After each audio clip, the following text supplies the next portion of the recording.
like us humans, horses actually need work done on their teeth as well.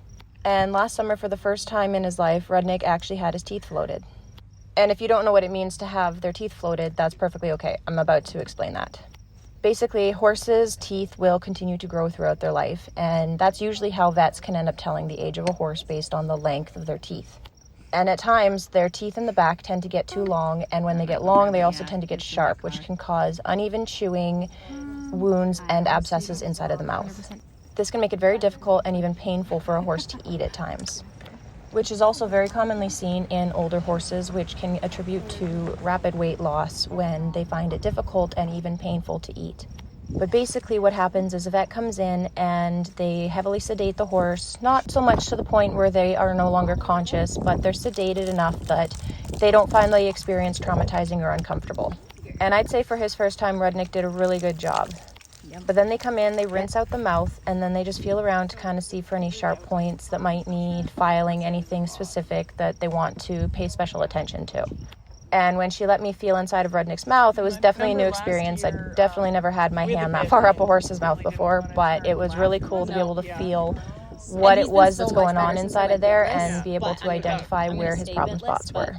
Now, because he was only 5 when he had this done, there really weren't many issues, and she only found a few spots that were getting a little bit sharp and needed to be filed down. Because we had switched Rudnik to bitless shortly after we started our riding journey together, I never really noticed whether or not he was having issues with his mouth. He'd never had any issues with eating. He never showed any signs of discomfort or pain or anything like that.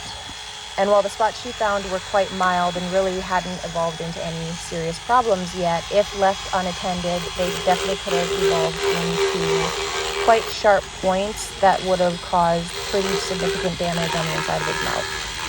So then the vet basically comes in with a large file and goes inside and files off all the sharp points, smooths out the teeth, makes it a lot softer and more comfortable for the horse to eat without slicing up the inside of their mouth and their tongue.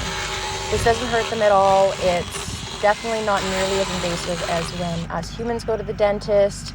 She's not hitting any nerves. She's not having to freeze his mouth up because the filing she's doing is really just surface filing. It's just removing all of those sharp points and edges so that he's not gnashing his teeth around and chewing up the inside of his mouth. He did a really good job. He pretty much just stood there for the most part. I mean, he was sedated, but he was also still able to move around and kind of experience what was going on. And like I said, their teeth never stop growing through their life. So a lot of vets will actually use a horse's teeth to identify their age, like I said, because the longer the tooth, the older the horse is, obviously. So it's pretty much the easiest way to age up a horse. And when horses don't have their teeth treated properly or regularly, or they're not looked after properly enough, this is when you get issues that'll start causing the horse to drop their feed because either the teeth aren't meeting properly for them to chew, they're in too much pain or discomfort while they are chewing, and it's causing them to basically just drop all the grain out of their mouth because it's too painful for them to keep trying to eat. In older horses, this can be especially hard because it will cause significant weight loss. It can put extra stress on the horse's body. And so basically their teeth, you really want to make sure you're watching their teeth, make sure that they're not getting too long, they're not dropping more grain than they normally would. If you notice they're losing a bunch of weight, not able to really keep food in their mouth, they might be kind of favoring their mouth a little bit more, then it might be time to have their teeth looked at by a vet. And when Rudnik was younger, we did get a vet to check just to see if he had wolf teeth, because a lot of times in the horse world, when a horse has wolf teeth, those will get pulled out to make room for the bit, because the wolf teeth grow exactly where the bit sits in the horse's mouth. And thankfully Rudnik didn't have wolf teeth, so we never really had to worry about that.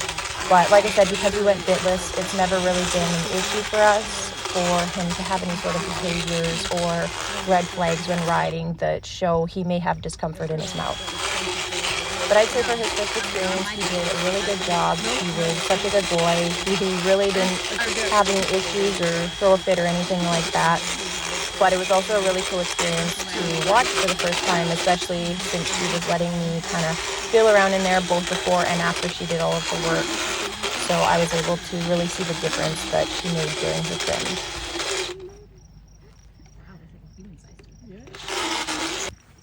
And I will say, I definitely I don't know why I didn't think of this before, but I definitely did not expect the inside of a horse's mouth to feel that slimy. I mean, obviously it's going to, but for some reason it just felt like more of a shock to me than I thought it would be. So he has a little bit of a deep infundibulum on one tooth, but it doesn't look like it tracks too far, but we'll just keep an eye on it on your yearly dentals. I'll put a note in it. Honestly, I think, you know, I didn't take a lot down. It's just there. We'll just note it and make sure it doesn't get worse. Yeah, once the whole process is done, they just take his head off this little stand here. They remove they take the guard out of his mouth, which basically just kind of keeps his mouth open comfortably throughout the process, so he's not clamping down on the drill. And then, yeah, this poor boy went back to the stall to get some rest.